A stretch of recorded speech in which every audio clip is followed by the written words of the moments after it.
Welcome back to part 3. We're doing a read-along of Voltaire's Candide. Right now we're in Chapter 16, Adventures of the Two Travelers, with two girls, two monkeys, the savages called Arayans. Candide and his valet had gone beyond the barrier before it was known in the camp that the German Jesus was dead. The wary Cacambo had taken care to fill his wallet with bread, chocolate, bacon, fruit, and a few bottles of wine. With their Andalusian horses, they penetrated into an unknown country, where they perceived no beaten track. At length they came to a beautiful meadow, intersected with purling rills. Here our two adventurers fed their horses. Cacambo proposed to his master to take some food, and he set him an example.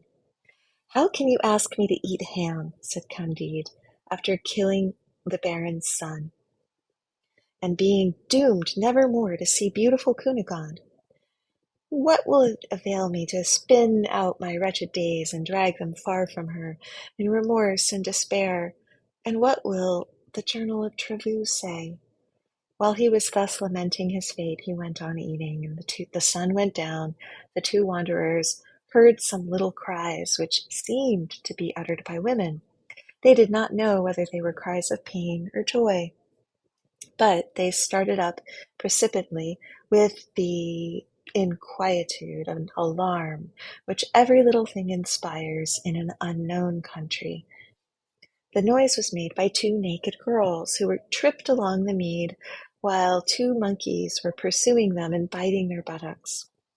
Candide was moved with pity. He had learned to fire a gun in the Bulgarian service, and he was so clever at it that he could hit a filbert in a hedge without touching a leaf of a tree. He took up his double-barreled Spanish fusil, let it off, and killed the two monkeys. "God be praised, my dear Cacambo, I have rescued those two poor creatures from a most perilous situation. If I have committed a sin in killing the Inquisitor and a Jesus, I have made ample amends by saving the lives of these girls. Perhaps they are young ladies of family, and this adventure may procure us great advantages in this country." He was continuing, but stopped short when he saw the two girls tenderly embracing the monkeys, bathing their bodies in tears, and rending the air with the most dismal lamentations. "Little did I expect to see such good nature," he said at length to Cacambo, who made answer, "Master, you have done a fine thing now. You have slain the sweethearts of these two young ladies." "The sweethearts? Is it possible? You are jesting, Cacambo. I can never believe it." "Dear master," replied Cacambo, "you are surprised at everything.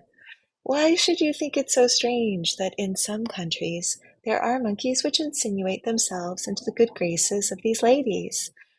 They are a fourth part human, and I am a fourth part Spaniard." "Alas," replied Candide, "I remember to have heard Master Pangloss say that formerly such accidents used to happen, that these mixtures were productive of centaurs, fauns, and satyrs, and that many of the ancients have seen such monsters, but I looked upon the whole as fabulous."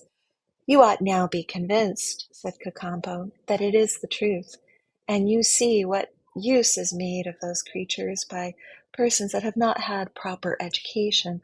All I fear is that those ladies will play us some ugly trick." These sound reflections induced Candide to leave the meadow and plunge into a wood. He supped there with Cacambo, and cursing the Portuguese Inquisitor, the governor of Buenos Aires, and the Baron, they fell asleep on moss. On awakening, they felt that they could not move, for during the night the Arayans, who inhabited the country, and to whom the ladies had denounced them, had bound them with cords. The cords were made of the bark of trees. They were encompassed by 50 naked Arayans, armed with bows and arrows, with clubs and flint hatchets. Some were making a large cauldron boil, others were preparing spits, and all cried, "A Jesus! A Jesus! We shall be revenged! We shall have excellent cheer! Let us eat the Jesus! Let us eat him up!" "I told you, my dear master, cried Cacambo sadly, that those two girls would play us some ugly trick. Candide, seeing the cauldron and the spits, cried, "We are certainly going to be either roasted or boiled. Ah, what would Master Pangloss say were he to see how pure nature is formed? Everything is right, may be, but I declare it is very hard to have lost Miss Cunegonde, and to be put upon a spit by Arrayans." Cacambo never lost his head. "Do not despair," said he to the disconsolate Candide. "I understand a little of the jargon. I will speak them." "Be sure," said Candide, "to represent to them how frightfully inhuman it is to cook men, and how very unchristian." "Gentlemen," said Cacambo to the people, "you reckon you are today going to feast upon a Jesus. It is all very well. Nothing is more unjust than thus to treat your enemies. Indeed, the law of nature teaches us to kill our neighbor, and such is the practice all over the world. If we do not accustom ourselves to eating them, it is because we have better fare. But you have not the same resources as we. Certainly it is much better to devour your enemies than to resign to the crows and rooks and the fruits of your victory.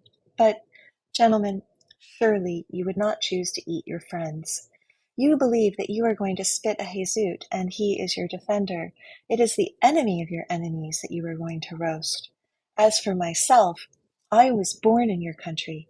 This gentleman is my master, and far from being a Jesus, he has just killed one, whose spoils he wears, and thence comes your mistake.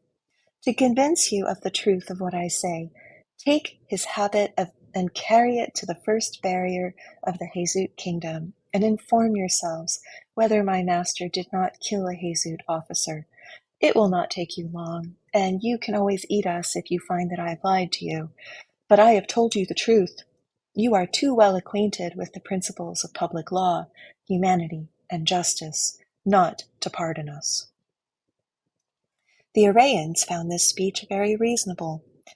They deputed two of their principal people with all expedition to inquire into the truth of the matter.